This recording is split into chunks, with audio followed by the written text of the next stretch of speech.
when I just met you, one of the things that you mentioned in a lot of your writings is that some people, when you tell them what you do, the next sort of question out of their mouths are, what good are lizards?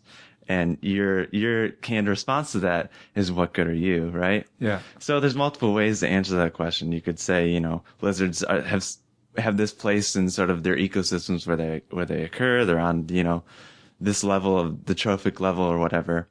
But you answer in sort of a philosophical way, right? And you make them question, well, what's the difference between your place in the tree of life and a lizard's place in the tree of life? So I'm wondering if you think, as a biologist, a major role of a biologist is sort of a consciousness raising thing that says, think about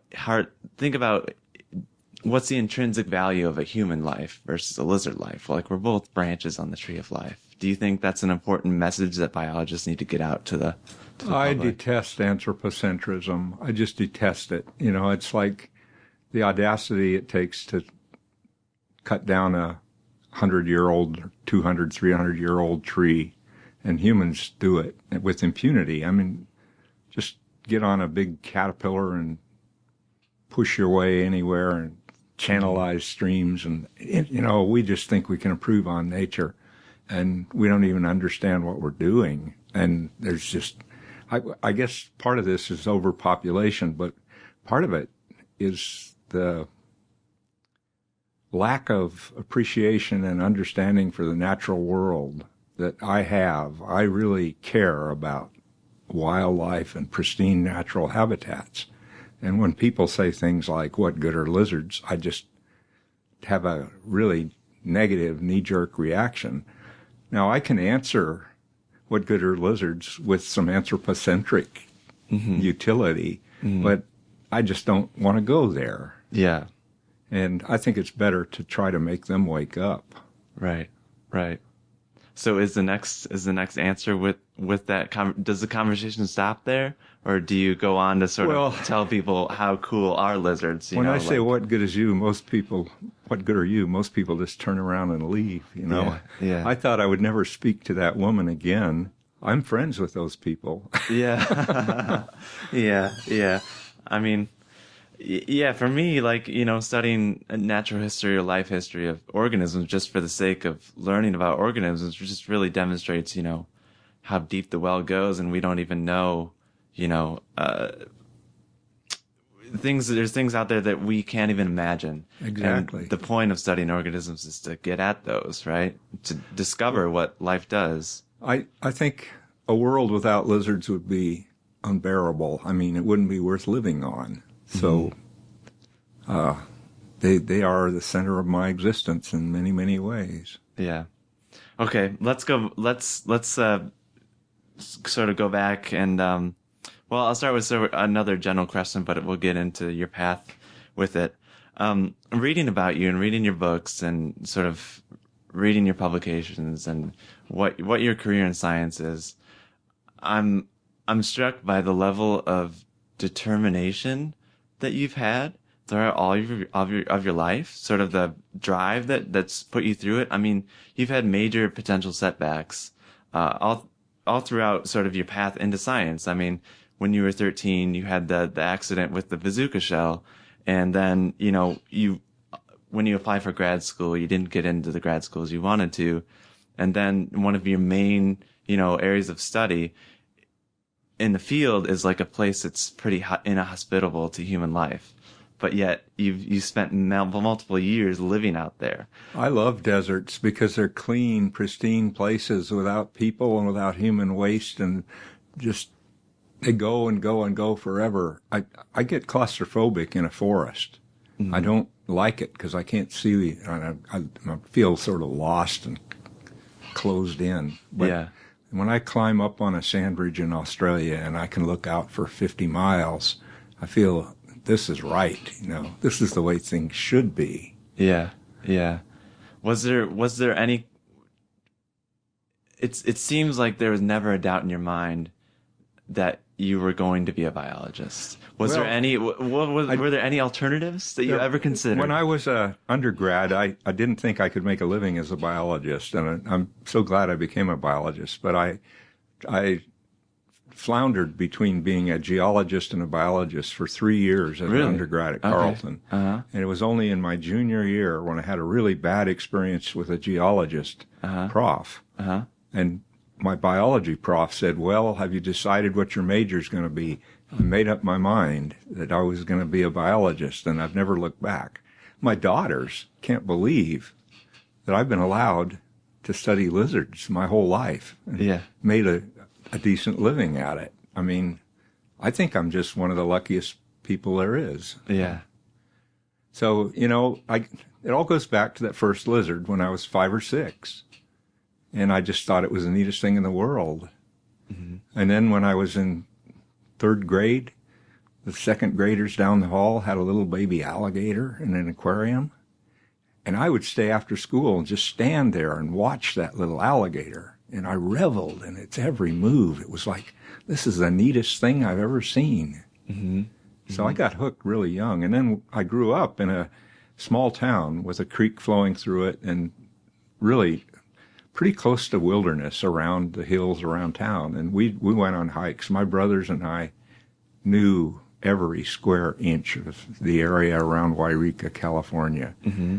I remember once something disappeared from a building site, and the sheriff came to our house. He said, "Did you boys take it?" So we didn't really respect much, you know. Yeah. I remember one time there was a pond, and it was drying up, and there were catfish in it. And the pond was only about an inch or 2 deep. Catfish were just about to die. They were all compressed in the middle in a little tiny pool.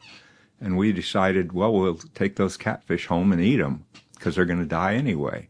So we got a wagon, and then we started to go out to get the catfish. And the mud was like 3 feet deep. And so we had to figure out a way to get to the catfish. And there was an old barn, decrepit barn nearby. And we pulled off boards from the barn and laid them on the mud so we could get out to the catfish. If somebody did that to me, I would kill those kids. But that's the kind of kids we were. Yeah. Another incredible thing about your childhood, your late childhood, is that when you were 17, you got a permission slip from your mother, and you took your 14-year-old brother, and you drove 9,000 miles down through central Mexico to Mexico City and Veracruz, I believe. Yeah. And then back up through the American South. When you were 17 and with your 14-year-old, that's amazing. Well, my mother was a very supportive mother. She let me put a rattlesnake in the kitchen refrigerator once, and her only statement was, "I'm not going in there until you declare it's all clear." But she just wanted us to pursue our interests as far as we could, and she was so supportive. Nothing would stop her from just letting us go. She let me keep a boa constrictor in the living room in a big cage. Most mothers wouldn't do that. Yeah. But when I was blown up at 13, I had this sort of dream of going to Mexico to look for a boa constrictor and a blue morpho butterfly. And I started talking about it when I was 13. And then as time went on, I got to 14, to 15, to 16. And then it was like, this is going to happen. Yeah. Okay. And she never backed down. And when I got my first car, I overhauled it in auto mechanics in high school and put it all back together again. It was a 48 DeSoto. That was a summer before I was going to go to college, and we were going to do this Mexican jaunt and get a boa constrictor and a morpho butterfly. And Mike was my legs, because I was on crutches with a leg brace. Right.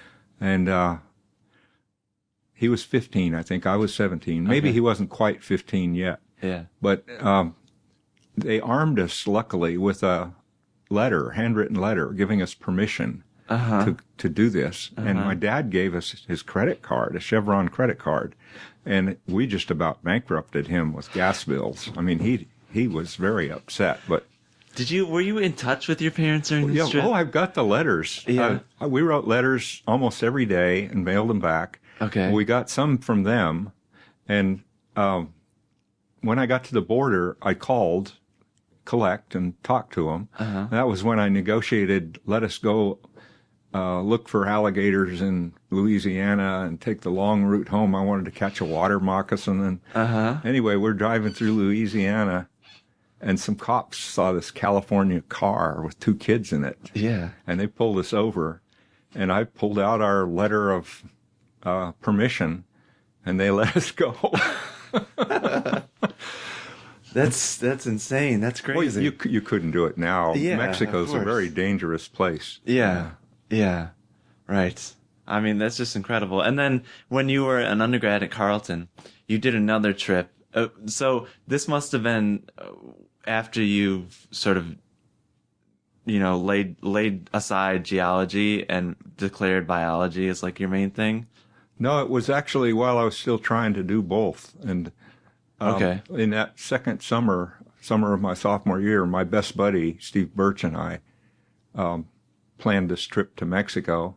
He lived down near Tijuana, and they had a Jeep, and it was ideal setup. And we took another kid, his friend named Beep, and the 3 of us drove all the way down. It was fascinating because I wanted to get butterflies, and I had a butterfly net.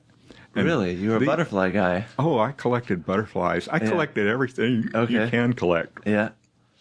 But these guys didn't want to be seen with a butterfly net, and yet they enjoyed helping me catch butterflies. And so as we were going through remote parts of Mexico, one of them would sit out on the front fender of the car with a butterfly net and try to grab anything he could.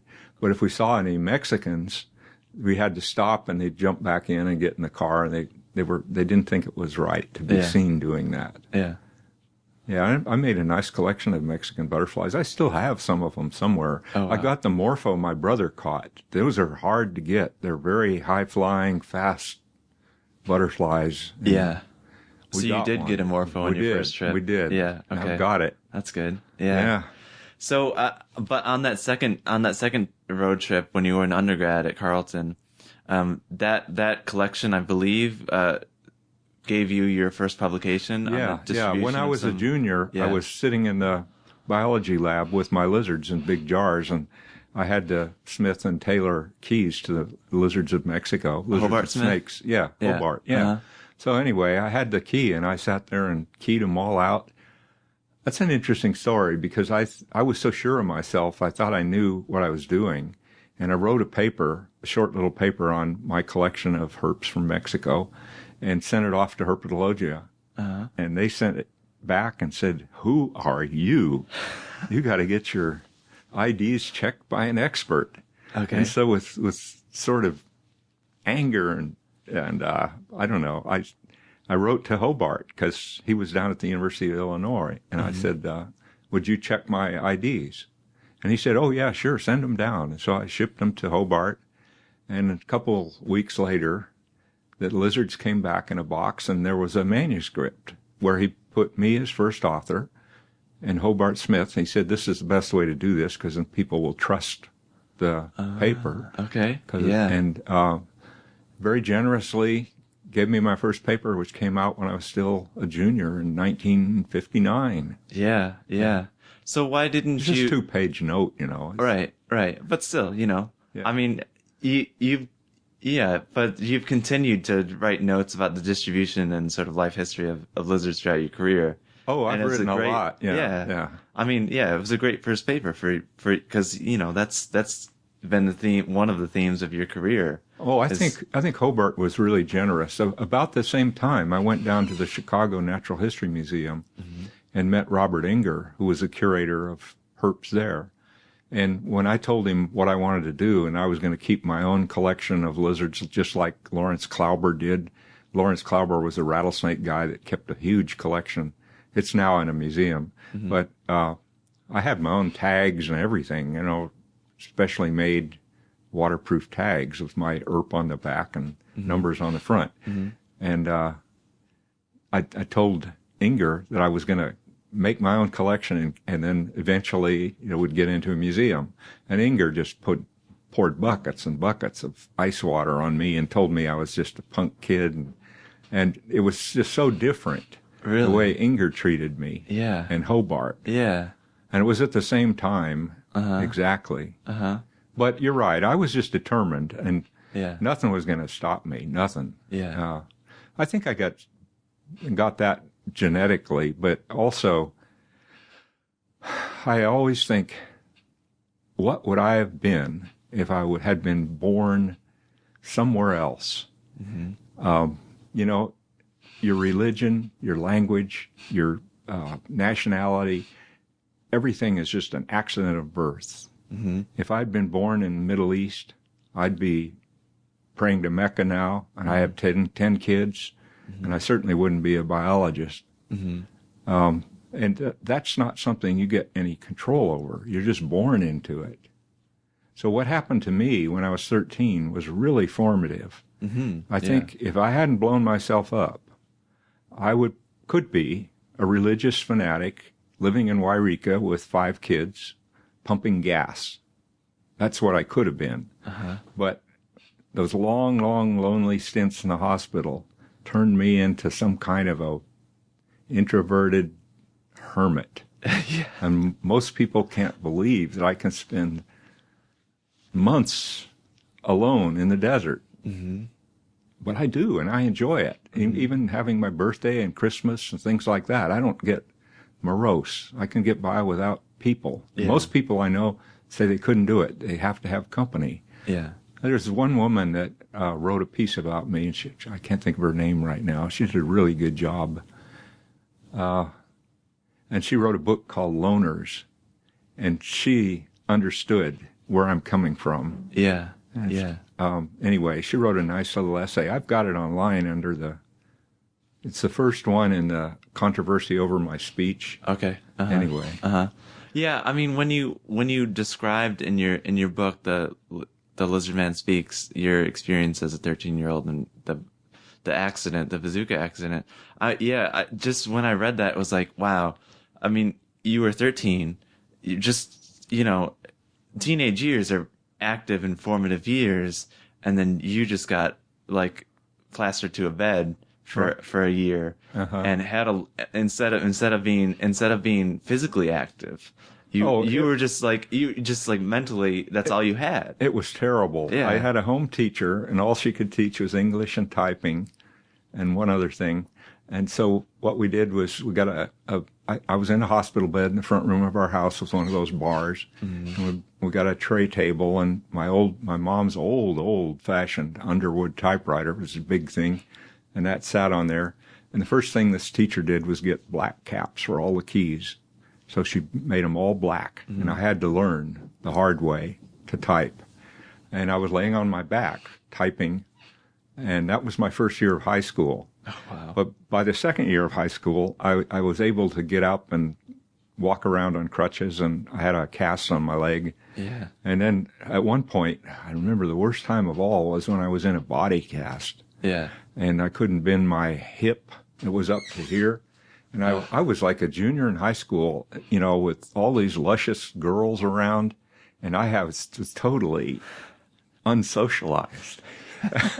And I was so embarrassed to hobble in on my sticks with a body cast and to get to a desk and have to kind of clunk down into it and put my sticks up. And all the class would look at me like, you freak, Anyway, those were tough years. They were very tough. I can imagine. And it was formative. And so I think I wouldn't be who I am today at all if it hadn't been for all that. I mean, it just makes sense that, when you were 17, you're like, let's go do this. I was not able to do things right now. Right now, I'm going to make myself able to do it. I'm going to going to go collect what I want to. I'm going to go explore, because that's what I've been wanting to do for the last 4 years and haven't been able. That was a 4-year plan. No, it totally makes sense. So, when you published with Hope, why weren't you a grad student with Hobart? Did you think? I wanted to go work with Stebbins at Berkeley. He's a very good herpetologist, lizard ecologist. Hobart's more of a systematist, taxonomist, Okay. and I wasn't really interested in describing species, although at the time my goal was to write the definitive book on the lizards and snakes of Mexico. Right. And that's never been done. I don't know if it ever will be. There's a guy named Oscar Flores in Mexico who's trying to do that, but Hobart should have. Anyway, I wanted to go to Berkeley, and I thought Stebbins was the guy I wanted to work with. I remember going to a scientific meeting and hearing him mimic some calls of frogs, and I just thought he was the neatest herpetologist I'd ever seen. Yeah. And so when I applied to Berkeley, they turned me down, and I had already made contact with him and said I wanted to work with you. But when they turned me down, he wrote me a letter and said he was very sorry, and he didn't think it was right that the committee hadn't understood my grade point. Mm-hmm. Carleton had a slightly different system than other people or something. I can't remember. Mm-hmm. But anyway, there I was at with my bachelor's degree in the summer and no place to go next year because I'd put all my chips in a few baskets, and Berkeley was the one I really wanted. But anyway, I applied to 3 northwestern universities, Oregon State, the University of Oregon, and University of Washington. Right. And I got admitted by all 3, but with no financial aid. It was too late. And so I chose Washington because it was the farthest away from home, which is not a good way to choose a grad school. But I got really lucky there. Yeah. See, my whole life has been just pure luck because when I got to Seattle, there were a half a dozen other new grad students that were all really bright people that were up and coming, people like Henry Horn and Jerry Werner. And so I landed in the right place. Oh, and I remember the first thing I did when I got there was go to the chairman's office and say, hey, I'm Eric Pianka, I'm a grad student here, but I don't have any support. And what can I do? And Martin was his name. He said, we give all of our new professors an assistantship. This came out of the state tax on liquor, Initiative 171 in Washington. And they gave the money from some of that tax to the University of Washington, and they gave it to professors for research assistants, and they gave it to new professors especially because they had to get their research up and going. He said, we just hired this guy, Gordon Orions, and he may not have appointed anybody yet, so why don't you go up and see him? So I walked up to Gordon's office and told him who I was, and he said, I told him I'd like to get a job, and he made me his research assistant. And he had been to the British system and part of his postdoc years with David Lack. And he really believed in tutorials where you spent one-on-one time with a grad student discussing something in detail. So I was sitting there analyzing his Blackbird data in the corner of his office when he would have student after student come in and have these intimate intellectual conversations. And I couldn't help but overhear as I was diddling with the numbers. And I got very interested. And, Gordon, in many ways, was my inspiration from the University of Washington. Payne had an effect, too, but they basically pushed the evolutionary approach. And we were pretty autonomous. The grad students all worked together, and every time a new MacArthur paper came out, we just swarmed over it. It was like, this is gold, man. We read it, and we talked about it. And just brainstormed. So it seems like you were pretty autonomous because it seems like you did exactly what you wanted for your grad project and doing North American lizard diversity my surveys. major professor was actually Richard Snyder, who was a herpetologist, but he was a functional anatomist. And I think he was really proud of me because, when I said I wanted to work on lizards, he said, okay, what do you want to do? And I finally came up with this plan to study lizards across a 1,000-mile transect. And by then I had a NIH pre-doctoral, which was enough to live on, but not much more. And he said, okay, but he shook his head. And I think he thought, this is crazy. This kid can never do what he's going to do. Mm-hmm. And I think 3 years later, when it was all done and he signed my thesis, I think he was really just beaming with pride. But what he did was he went to the faculty and he said, now look, we got $500 from the National Institutes of Health. This is from Pianka's pre-doctoral. Mm-hmm. And this is to be used to, support him. And rather than just put this in the departmental budget, I think he should get it for gasoline for his research. Yeah, yeah. And he did it. So that helped a lot. Yeah, yeah. No, Snyder was very, very supportive. Mm-hmm. It was kind of like my mother, but he was actually my sponsor. Mm-hmm. Mm-hmm. Yeah. That's awesome. And so after you did your grad work, you got the chance to work with MacArthur, because you worked with him for 3 years, from 65 to 68, right, at Princeton. How did you hook up with MacArthur? Well, we were just crazy about MacArthur and his papers. And like I said, we just devoured everything that came out. And, I'd say probably about halfway through my PhD, I started to write to him. And I wrote him a letter explaining what I was doing, and that I was trying to do something with lizards that was similar to what he was doing with birds. And he wrote me back a beautiful handwritten letter and was very enthusiastic. And I still have a bunch of his letters in my desk here that I think are really priceless treasures. But he had to commute. He was at the University of Philadelphia, and he lived out in the country. And he had to ride the train in and out every day. And he had a 45-hour commute. Uh-huh. And he had a blue ink pen, and he would read the things that I sent him and write little things in the margin in blue ink, handwritten, holographic, and then send them back to me. He actually had as much or more input into my PhD thesis than Snyder and Oriens and Payne. Oh, wow. Yeah. So I really exchanged a lot of emails with him. And then when the time came that I was going to finish, I wrote to him maybe a year before, and I said, hey, I'd like to do a postdoc with you. What do you think of that? And he said, sure. He said, let's try to get one and tell me what I have to do. So I applied for an NIH postdoc, which were 3 years, and quite a bit more money. Anyway, I got it. And then, I'll never forget when I finally got to Princeton, Robert told me, he said,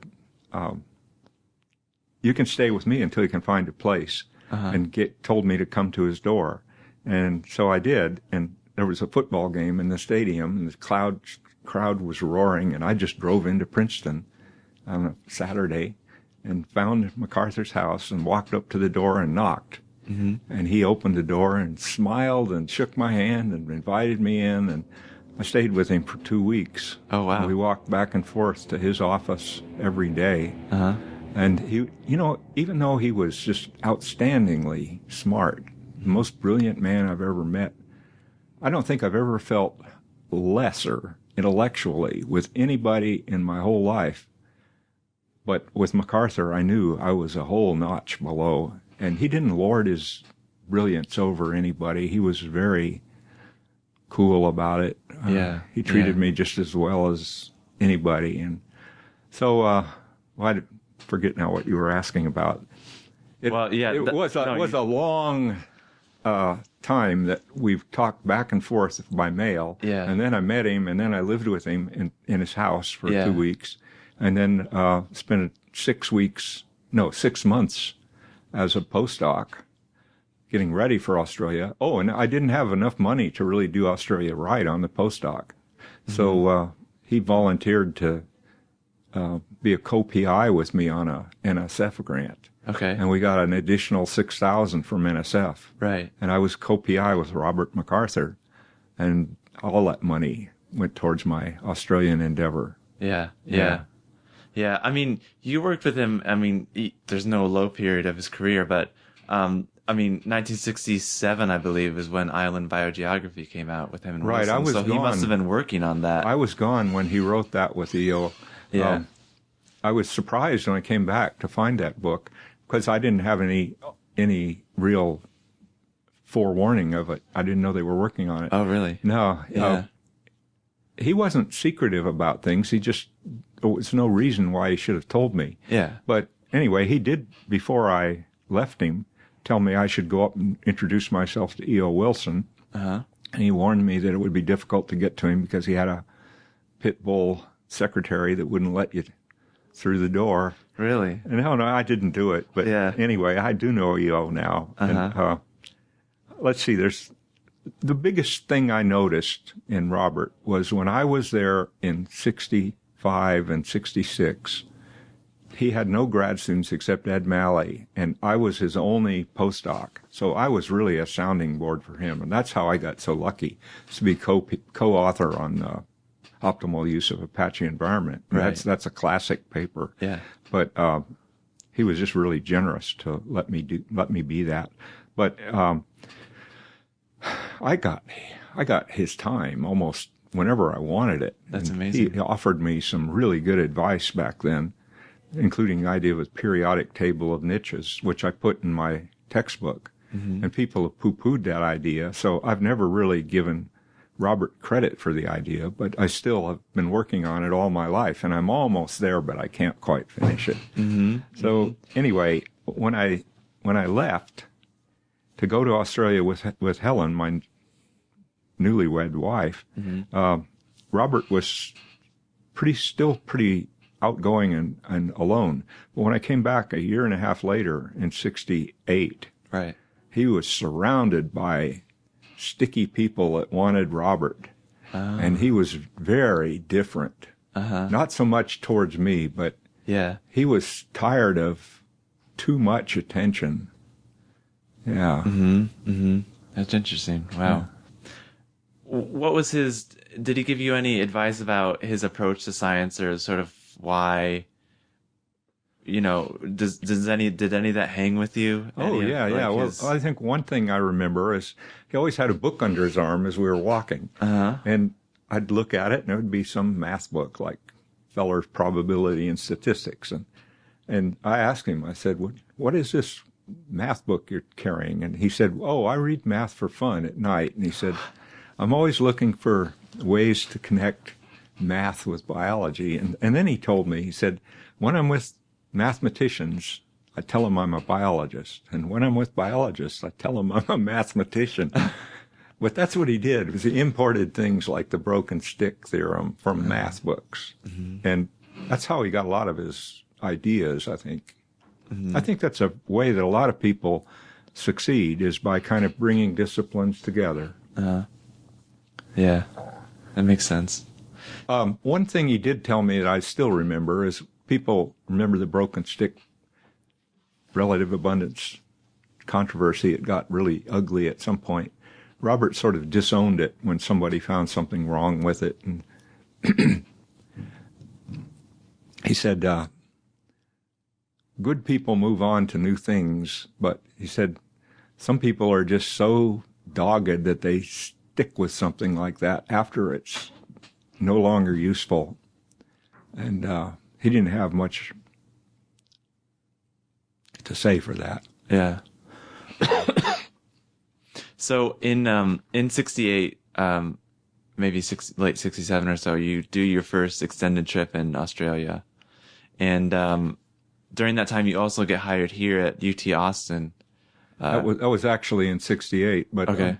Helen and I spent 66 to early 68 down under. Right. And then we came back, and I stayed for the last few months of my postdoc, which was 3 years, mm-hmm. at Princeton. And that was a really interesting time because Robert and his family always went up to their cabin in Vermont in the summer. Mm-hmm. And so he asked me if Helen and I would stay in his house, which is a great big mansion. That's how Princeton gets their professors, mm-hmm. and stay in his house and take care of it while they were up in Vermont. So we were delighted, and we took that. And then I had to find a job, and there were only 3 jobs that summer. Really? Three ecology jobs. Okay. One was at Pennsylvania, and one was at Smithsonian Tropical Research Institute, and one was at Texas. And I applied for all three and got interviewed at all three. And I didn't get the first offer. Bob Rickleves applied for all three. Rickleves is one of MacArthur's students, but he stayed at Penn when MacArthur went to Princeton. I didn't tell that part of the story, but that was the very last minute. It was really critical because I thought I was going to do my postdoc with him at Penn, Mm-hmm. and he switched to Princeton because they offered him a house within walking distance of his office. Oh, wow. And so that's how Martin Cody and Mike Rosenzweig and Rick Leves all stayed back at Penn writing their theses. And that's how I got Robert Alda myself and got the co-authorship on the optimal use. Yeah. So I was really lucky. But anyway, Rick Leves was a MacArthur student. I was a MacArthur postdoc, and we both applied for all three jobs. And I guess Rick Leves must have been a little flashier than I was because he got the offer at Penn and the offer at Stry and the offer at Texas. Oh, wow. And he chose Penn because that's where he came from. Yeah. And I could have gone to Stry, but I didn't like the closed-in claustrophobia and the algae growing on the walls and green sloths and all of that kind of stuff. Oh, you were already a desert guy. Yeah, I was already a desert guy. So Texas was really obvious. And yeah. They gave me a pretty good offer at the time, and so that's the summer of '68. I got a U-Haul and loaded it up with all my specimens from Australia and drove to Austin. Mm-hmm. Mm-hmm. And just as we pulled into Austin, I sheared an axle on the Land Rover. Jeez. That was because in those hills in Tennessee. Yeah. I had to just crawl in low gear, hauling everything we had in the trailer, and cars were stacking up behind me, and for some reason I couldn't engage. It was 4-wheel drive, and you had to twist a hub to put it in. I couldn't get the front wheels in, and I tried to drive in extra low range anyway, and that weakened the axle, and it made it all the way to North Austin Airport Boulevard, just as we pulled into town. I sheared the axle. Oh, wow. Jeez. Well, you made it to town at least. Yeah. So, you start here at 68. An amazing thing just from your sort of CV, your bibliography is 1974 is when your famous textbook is published. So you wrote that pre-tenure. You wrote Evolutionary Ecology pre-tenure as an assistant professor here? Yeah, I guess I didn't get tenure until 5 or 6 years later. It was probably about coincident. Okay. When the book came out, it was about coincident with getting tenure. Yeah. I don't know much about where people are in their careers when they write textbooks, but it seems to me that that's pretty early in a career to write such a monumental textbook. You know, I started teaching right away in 68, and I remember the very first class I taught was really small because I just got here less than a month before, and they put up special class, and I only had 14 students, a couple bright ones, and I gave my lectures, and I remember Ann Langley especially, who came in and asked me for reading about RNK selection, because I gave a lecture on that. And I realized there wasn't anything. And I thought, well, I'll write a little note on RNK selection and send it off to American Naturalist. Yeah. And that was pretty successful. That's a citation classic, I think. But anyway, I got tired of apologizing to my classes about there not being an evolutionary ecology book. And I realized I could write one. And it would be basically a book that Gordon Orians or Robert MacArthur would have written, but I just got started on it, and I sent it off to about 6 publishers. I made an outline, and I decided I was going to do this because it was part of my teaching, and they all turned it down. I remember Harper and Row was the only one that showed any interest, and for some reason I got hitched up with a woman named Amy Kramer, who was a copy editor, but she could also accept books. And she actually edited Geographical Ecology and got it to Robert on his deathbed. She got it out in 6 months from Wow. when he wrote it. Yeah. But Amy took my outline around and showed it to Robert, and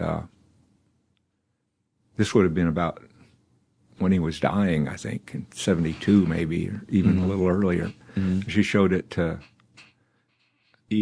Hutchinson. I don't know if she showed it to EO, but she showed it to half a dozen people and asked them if I could do a good job, and they assured her that I could probably do it.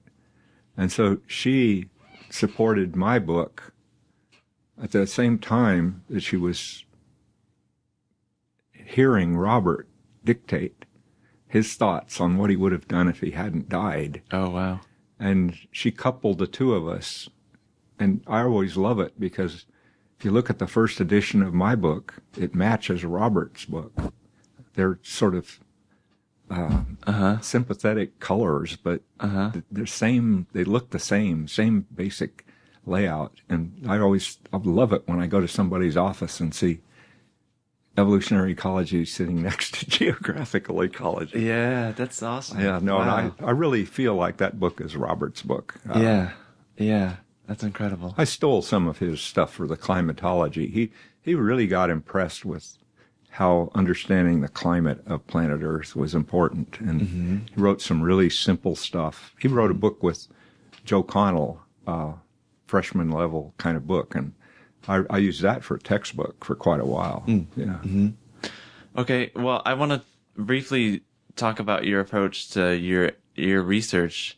Your research is characterized by sort of broad level community ecology thinking and sort of, thinking about ecological patterns and sort of a broad approach, but also a major portion of your research is like boots on the ground, lizard distribution, lizard life history, lizard natural history stuff. I wonder what you think the interplay between those two modes of thinking and research is, and do you feel like one needs the other? Oh, of course. You know, empiricism is important, but theory is everything, and it's the wedding of theory and observation that really are important. I think one of the most important papers I wrote when I was in Australia. It was a 1968 paper on Varanus arameus, a little pygmy monitor lizard, and I worked so hard to learn what I could about that lizard that when I submitted all my papers for the DSC to the University of Western Australia, one of the people in the registrar's office said, "You might consider deleting some of these minor notes in the Western Australian Naturalist." It must have raised your hair. Oh, yeah. I said, at the time, I was just going to submit my Australian work. And then I said, okay, you get both barrels. And I made it evolutionary ecology, and it had general evolutionary ecology, intercontinental comparisons, North American desert lizards, and Kalahari desert lizards, and it's this thick. They sent it out in quadruplicate for review. But that was fun.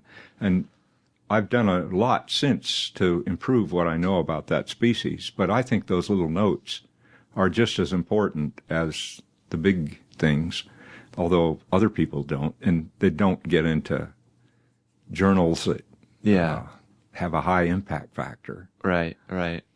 But those are the brick and mortar of the theories. Yeah, you got to know your lizards. You know, that was something somebody said about MacArthur, is he knew his birds, and he managed to slip the birds into mathematical framework. I never could do it as well. I mean, I'm not a theoretician. I enjoyed my student Dan Hayden, who is a theoretically oriented guy, and I had him here for 5 or 6 years, and I loved having him around because he stretched me in that theoretical dimension. And we've managed to co-author quite a few interesting things. Yeah. We're getting close to an hour, but another thing I wanted to talk about that's very important to you, and is sort of the overpopulation thing and the destruction of habitats, and it's clear, sort of, in my mind, why this is so important to you, because your field is community ecology, and literally some of the communities that you studied no longer exist because of this, because of human encroachment, because of human destruction of habitat. And yeah, it's like these two things are your main study sort of system, and your approach to science is being, literally destroyed, right? Because there's some North American populations that you studied that are no longer there, and the things that you've collected are literally locally extinct, like they'll never be there again. That's just gone. It's really tragic. Yeah. I don't know. Nothing can be done about it because people are in complete denial about overpopulation. It's a bad word. You don't dare say it. That's how I got all these conspiracy theorists and intelligent design fools to attack me from every side. And I just don't know. I think it's hopeless. I mean, I'm embarrassed to live in a country where half the people don't, quote, believe in evolution. Yeah. Whatever that means. Yeah. I think the word belief is very dangerous. I don't think we should use it. And I think they lure us into losing debates by using it. And they'll say science is just a belief system, and that's bullshit. Yeah. Science is based on objective, repeatable observations. Right. That's not faith-based. The opposite of belief, right? There's two ways of knowing, and they're totally different. Yeah. And anyway, my battle about population is something I've come on to really late in life.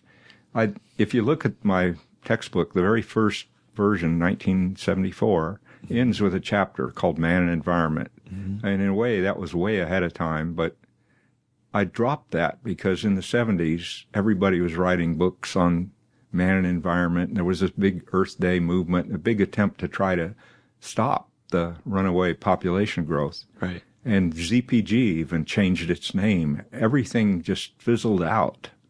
So now I'm picking up on that theme, partly because I'm getting to the end of my life and I feel it's an obligation. But when I wrote the 6th edition, which came out in 2000, I was trying to think of how to make it different from the 2nd, 3rd, 4th, and 5th. And I thought, okay, the obvious thing is human impact on everything.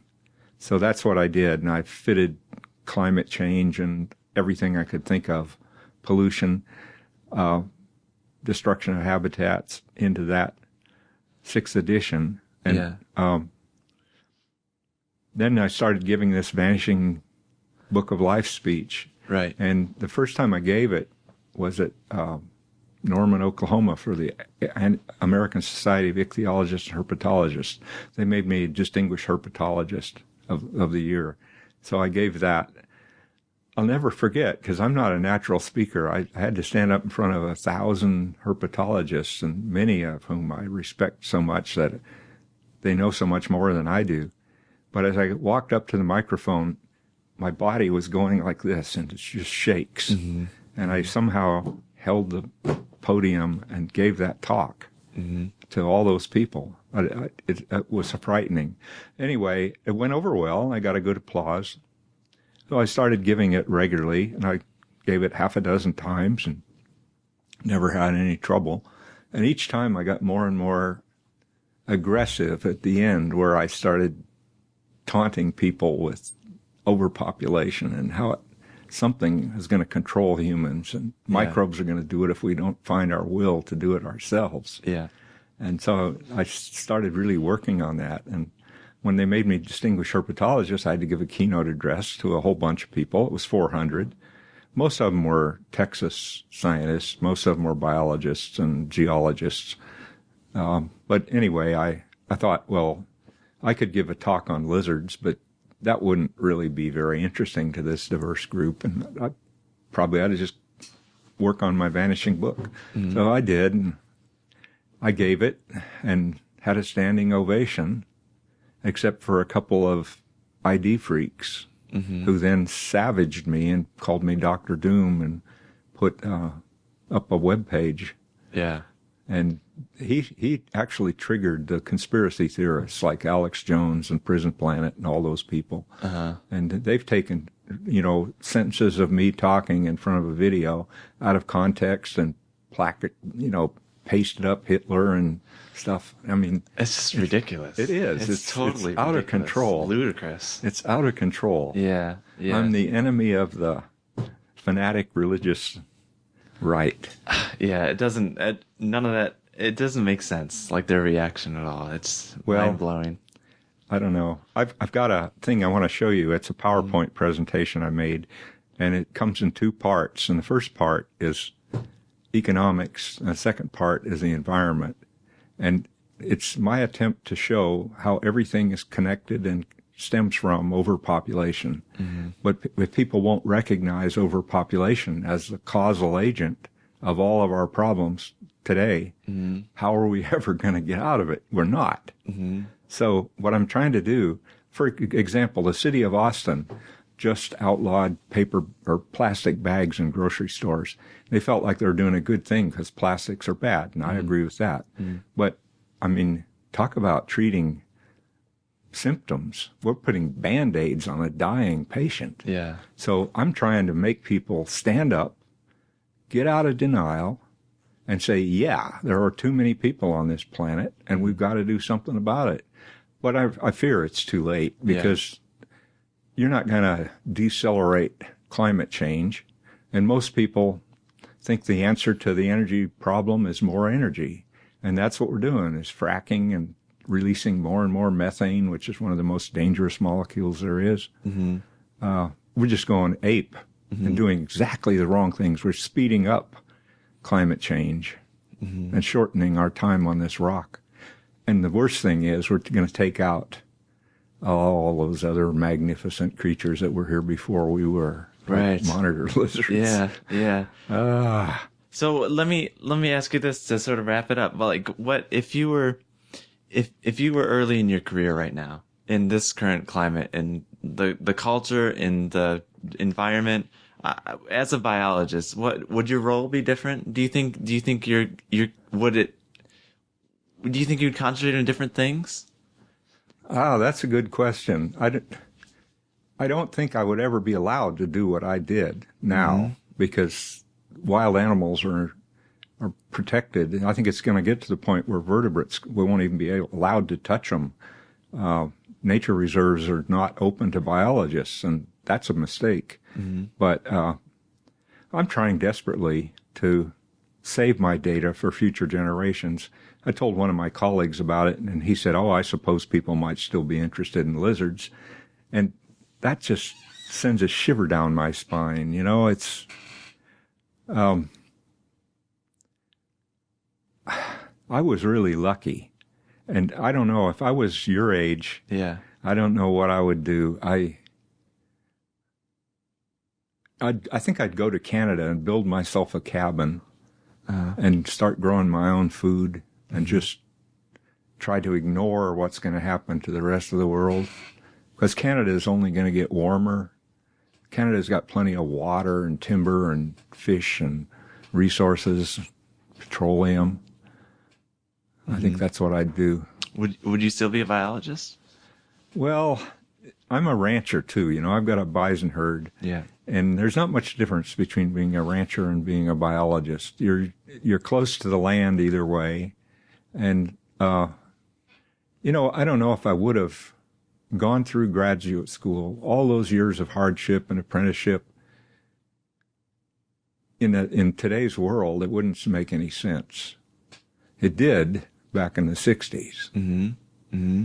I mean, as one of my friends said, the problem with getting old is there's no future. And back in the 60s, I had a future.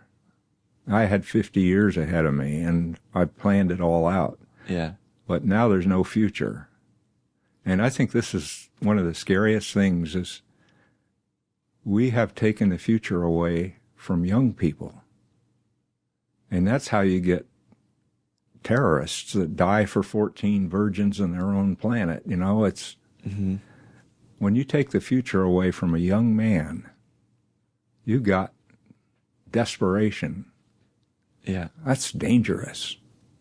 And that's the way the world is. Mm-hmm. Mm-hmm. I mean, there's always going to be a thrill of studying an organism and figuring out something that's never known, right? You know, it was like when I was at Carleton for my 50th reunion, and they gave me a appreciation award of some sort. There was a woman there who was 25 years after me. This is Carleton College. Yeah. Anyway, she had a little son who was about 7 or 5 or something, and he had watched the Lizard Kings and told his mother he'd like to meet Eric. I think that was one of the things Gisela did that was really cool, was call me by my name, first name, and not Dr. Pianka. But anyway, she had her kid there, and she waited until our class had finished eating in one part of the college, and then let this kid loose. And he came running up, and he grabbed my leg and hung on.